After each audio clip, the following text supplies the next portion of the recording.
decisive vote on the Senate side. Matt? All right, Kelly, thanks very much. Kelly O'Donnell on Capitol Hill this morning. Meg Whitman knows all about bottom lines and running a successful business. She is the former CEO of eBay. She's now eyeing an even bigger job, that of Governor of California. Meg Whitman, good morning. Nice to have you here. Nice to see you. As a former CEO, I'm just curious your feeling as you watch those 8 banking CEOs on Capitol Hill being grilled by members of that House committee.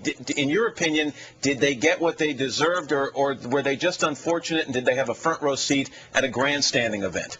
I think they've broken trust with the American people, and I don't think the Americans trust them to do the right thing. The bonuses at the end of last year was egregious. Look what has happened to the economy, and I think they've broken the trust. And did they do the right thing with the money that was handed to them several months ago, the first wave of this bailout money? Did it go where it should have gone? And if not, were some of those members of that House committee and others responsible for the oversight? Well, of course, what was supposed to happen is that money was supposed to be lent to businesses, small businesses, help the home foreclosure, and not much of that happened. I think everyone would agree that first TARP money, TARP money, didn't actually work, and so I don't think they did what they should have done with it. You know, there was a time where your name was bandied about as a possible running mate for John McCain on the vice presidential slot. Then there was some talk that if he were to win the White House, you might be Treasury Secretary. If that had happened, this would be your mess. So when you look at the stimulus bill right now, is it the right bill at the right time? Do you think this will accomplish what it's supposed to accomplish? I think it will help, but I don't think it is the exact right solution. So I have 3 criteria for this. One is, does it create jobs? Does it help the middle class?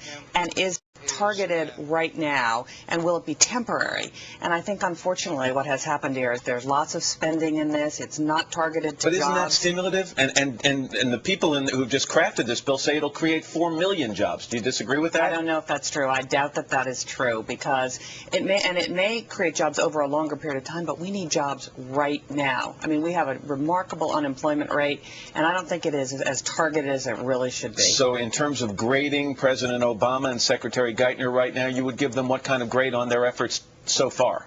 Well, I think they're off to a rough start, right? They came in with tremendous momentum, but I think the first 3 weeks has been pretty tough in terms of the way they managed this, the way they included the Republicans, and they haven't stuck to a real criteria, which is jobs, middle class, and what they call shovel-ready. Let me turn to your own political ambitions. You have announced that you're interested in running for governor of California. Dan Walters, who writes for the Sacramento Bee, asked this question somewhat sarcastically. He said, why would anyone want to be governor of an arguably ungovernable state? Then, talking about all the people lining up to run, he said perhaps all of them should undergo mental evaluation for even thinking about governing California. Do you need counseling, Ms. Whitman? A lot of people say, have I failed the IQ test? But the answer to that is no. I refuse to let California fail. And make no mistake about it, California is failing. We have the second highest unemployment rate. Businesses are leaving California at a remarkable rate. Our kindergarten through 12th grade education program is now 48th out of 50 states. And businesses can't afford to stay, and individuals can't afford to stay. But running a business is very different than running a state. I mean, if you're the CEO of a company, you can dictate what happens. In a state like California that is politically complex, you can't always dictate what happens. No, you can't, but a lot of the skills are exactly the same. And I think Californians may be ready for someone who has managed a budget, led complex organizations, made trade-offs. Politicians are horrible at prioritization and making trade-offs, and all the spending in California is coming due because people haven't been able to make trade-offs over time. So I think actually California may be ready with someone with my unique skill set. There's a Democratic strategist who begs to differ. He said that an outsider can't just ride in on a white horse and clean up this mess. He said Whitman is one of a long line of wealthy business types who want their first public office to be governor. Are you looking at the success of a Mitt Romney in Massachusetts as somewhat of a template for what you'd like to do? Well, sure. I mean, that was his first elected job. But actually, the issue in California is the economy.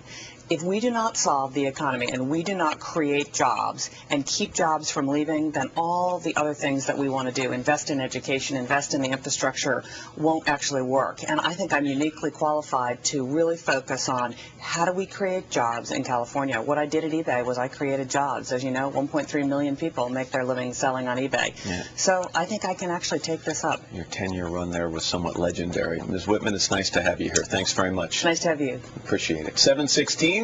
Here's Mary.